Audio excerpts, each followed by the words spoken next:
প্রিয় বন্ধুরা, আমরা এতবেল দেখলাম হচ্ছে উদাহরণ শেষ করেছি, কাজ শেষ করেছি। এখন আমরা অনুশীলনী শেষ করব।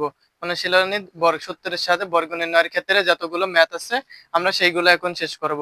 এই সম্পূর্ণ ভিডিওটি তোমরা যদি দেখতে পারো তাহলে খুবই উপকারী হবে ইনশাআল্লাহ। এখন আমরা প্রথম নম্বর ম্যাথ আছে অনুশীলনী 3.1 এর প্রথম নম্বর ম্যাথ দেখতেছি 2a + 3b এর বর্গ। 2a + 3b এর বর্গ, এই জায়গায় প্লাস আছে, আমরা কিন্তু শিখাইছি, আমি একবারে এই ম্যাথ গুলো করে দেবো খুব সহজে। এই যে a + b হোল স্কয়ার সূত্র দিলে হবে।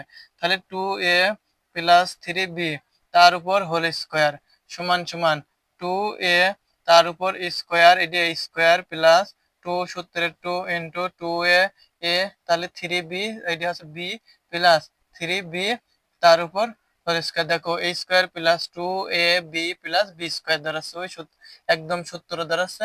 আমরা সূত্র দেখে নিছি, এই জায়গায় যেহেতু সূত্রে দাঁড়াচ্ছে তাহলে আমরা দেখে নিছি সমান 2 স্কয়ার করলে 2 দুগুণ 4 a স্কয়ার প্লাস 2 দুগুণ 2 দুগুণ 4, এই 4, এই যে 4 হলো সেই 4 আবার 3 এর সাথে গুণ, এই 3 এর সাথে গুণ করলে 3 4 12, আর a আর b, a b প্লাস 3 3 কত হয়, 3 3 9 b square.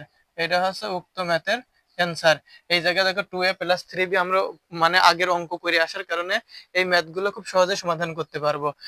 4a square plus 12ab plus 9b square, 2a + 3b এর বর্গ, এটা হচ্ছে উক্ত অ্যান্সার।